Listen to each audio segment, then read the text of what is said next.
We brought together 7 strangers, protected their identities, and created a space for them to be completely honest. What will be revealed when they take the mask off?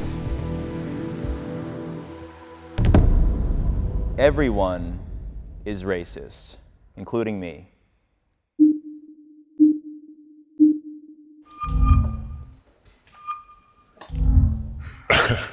I'm not, like, nobody wants to think of themselves as racist, and I don't think that I'm racist in the way that I think we think about racism, but I think I took the question as these like inherent biases that everybody has, and I think most of the time, most people are not aware of this. It's weird. I think there's like this new generational divide of like, you are a racist or you said a racist thing. And I don't know where the line is. You might say something a little racist or something you don't see as racist, someone calls you out and you're like, oh, I'm so sorry, apologize. And if you argue that point against them, then I would say you're a racist. But if you understand, you come to understanding, you learn, everyone should be able to forgive that person and be like, no, you made a mistake. People make mistakes.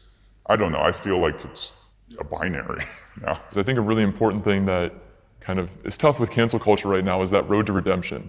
And so after you've said something wrong, how do you make yourself right again in the public sphere? At least personally, I feel like I don't see that a lot with cancel culture, is if someone makes amends, there's now an acceptance like, hey, you did something wrong, but you're okay now, or at least better. I think social media kind of incentivizes against redemption, and I feel like it's just outrage, and I do think people do like the rush of anger. I don't think people really believe in redemption anymore.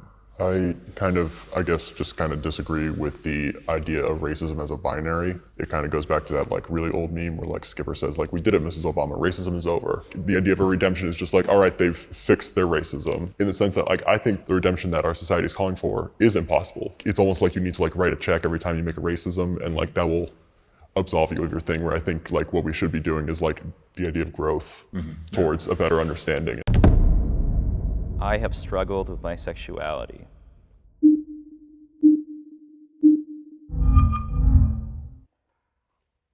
I felt an attraction to men really young, and but I didn't connect to gay culture at all. And I was like, I'm either straight or gay. It can't be another one. So I very consciously put myself in the closet, and I didn't feel confidence to like be my own person, obviously in high school. And slowly but surely, I started to come out to more people and talk about my experience and stuff. But people come out of the closet, that's one thing. That's the second step. The first step is like really kind of like acknowledging it and like loving yourself. And that was the hardest part for me. And I'm pretty good now.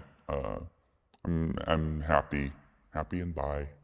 Now, very comfortable with my sexuality, and I know it's a spectrum, but I think I'm, for the most part, straight. I struggled with depression for a long time, and I think one of the side effects of that for me was I fell into an eating disorder, and I got really skinny, and because I was struggling with an eating disorder, it made me, for some reason, question my sexuality. And I understand how messed up that is now.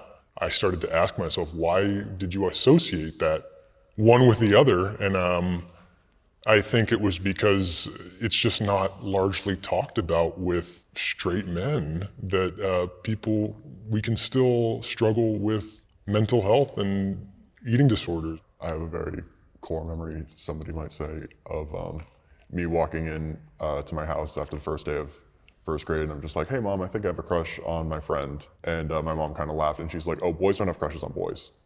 And I was like, cool, got it, awesome. Just put that in the back of my mind. And I'm still working with like the idea that if I have a crush on a man, that's not inherently disgusting, because what's more disgusting than a man wanting you? Like you said, like connecting to the gay community, unless you fit like, it seems the tiniest of boxes, is really hard. And even now, like I went out last night and I had somebody that I kind of like caught my eye, but I had no idea how to approach that. It's like everybody else got like a manual and like 17 easy steps to not have social anxiety when in the club. And I'm just like, I guess I was sick that day. I didn't get that class. I didn't sign up for it on LinkedIn. Just, sorry, I'm using humor to cover it up. No, it's like, I went up to a guy and said, "You're so handsome." And I was like, oh my God, that sounds like I'm an old woman. You know, they're like, "You're so handsome." Yeah, it's one of those things where it's like, oh, obviously don't say that, but it's like, okay, but then what do you say? Yeah. Because like, do I not think that he's handsome? I don't know. Yeah. Have you ever been confused by consent before?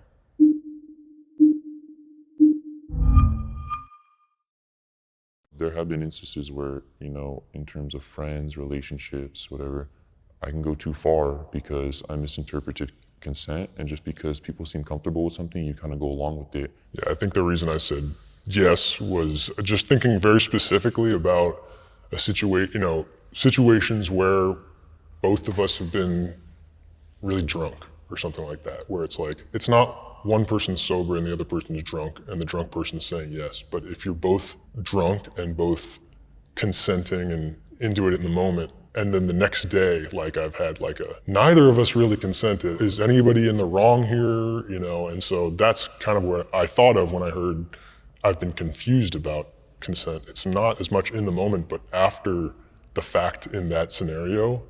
Jack, that situation is pretty scary because you interpret it one way, and if someone was hurt and you didn't mean to do that, and you didn't take the precautions for that, you're still at fault, and that sucks. And I'm not saying that's your situation. Yeah. That's like that's the kind of world we live in, where we can really get in trouble sometimes, even when we don't mean to hurt others, and it sucks. Yeah, I think that's the whole thing about consent is it's not always just like this guy being like, oh, come on, like, you know, there's such a finer line. There's so many gray areas that it's really important to have those conversations because, yeah, there can be so many different scenarios that are still non-consensual, so. Women have more power than me.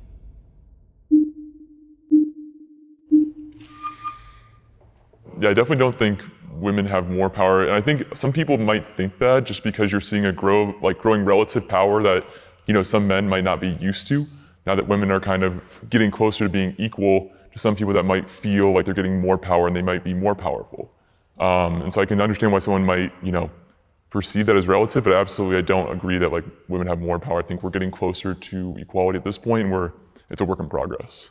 I don't know. It's like a yes and no question. I was harassed by a superior who was a woman at a previous job, like repeatedly harassed. I reported it to my boss, who was a white male, and he just laughed it off and said, you know, toughen up, buttercup.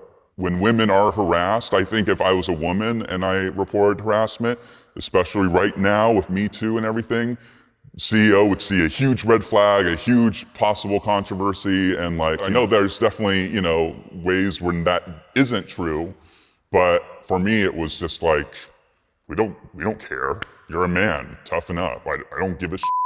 Like, she's a woman. She can't harass you. And it was really hard. I'm sorry. And I was really scared, and like, if I didn't have some, you know, good women in my life and some good people, I wouldn't have taken action. I would have just toughened up, and I would have let it kill me inside. Sorry that happened. I'm so sorry. Sorry. I've had fantasies.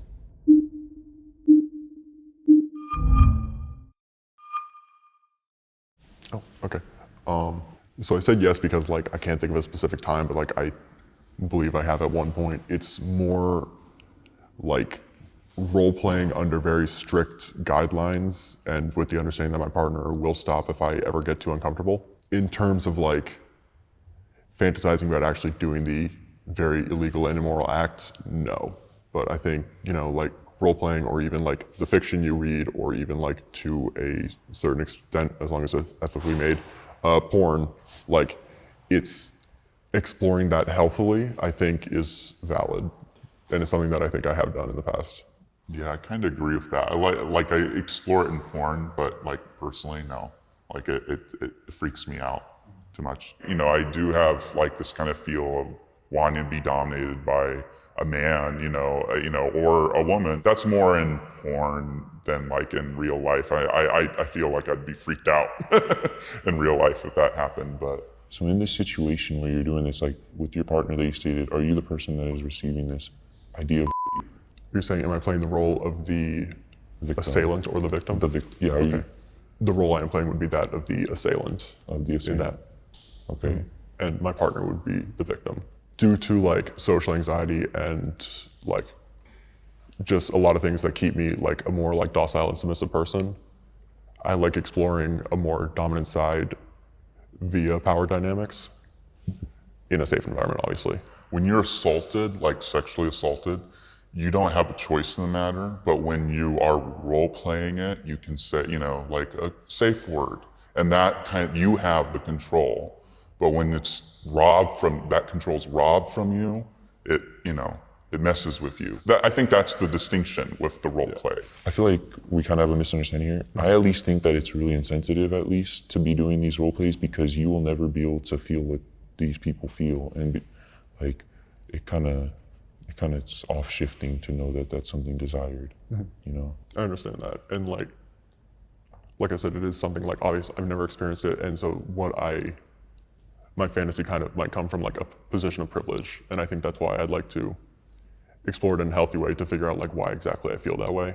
And I understand like from the outset, and even like as I explain it, it has the potential to sound like incredibly like jarring and shitty. The way you're explaining it, though, like that's why I'm asking you questions, because I can instantly assume that you're a person. But now that I see the way you spoke to me, and you obviously have some feelings about it that you've thought to yourself over time. So, like, I just want to I appreciate that. And I think that the way we handled it is kind of a good way to communicate with others and understand issues. I appreciate the way you ask the questions and stuff like that. Thank you.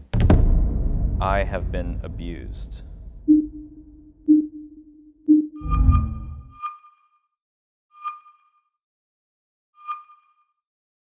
Yeah, I mean, I've been. I just said yes. I've been going through it. You go through it. No, I think I've just been abused two ways, and abused is such can mean so many things. So I've been abused emotionally in a relationship, but not physically or sexually, but definitely emotionally. And then I've been abused as like an employee to an employer. Again, not sexually or physically, but just abused their power over me. As I talked about, I got harassed by an older female employee, and working through it, it's always a process. I don't know. My family, we've endured emotional, physical abuse from my father, and I'm sure a lot of people can, attest and say the same things. And he lives in a whole other country now, so I don't really talk to him, and I need that guidance. When I'm going from 14 to 18 years old, that's like a really influential time. So it's really hard to have to deal with that on your own. The worst part was when I told him about some of the issues I had, because I didn't have him because of the way he, hurt me. He kind of just said, that's your fault. Like, you can't blame me for that and put it on me. I think this kind of ties into, I want to bring it in how sometimes I feel like as a white man, I can't really talk about my problems because you're always been taught to suck it up. And I'm sure all of us have been told that multiple times in your life. Mm-hmm. Suck it up. Buttercup, I heard over here one. So yeah, for you, I remember with your boss telling you that, that wasn't valid, and that's not fair. I don't think just because you're a man or white, you can't be abused. I was told that growing up. I think abuse kind of requires a power dynamic, and even all of us, we're white men, there's always somebody above us. There's a richer, whiter man, I guess. So what is exactly the top? Because there's always somebody, I think, above us to abuse us, and that's just not really talked about. Really quickly, I just want to do one thing. There's going to be no talking. It's the last question I have, and you cannot elaborate on your opinion either way, is the era of white men is over.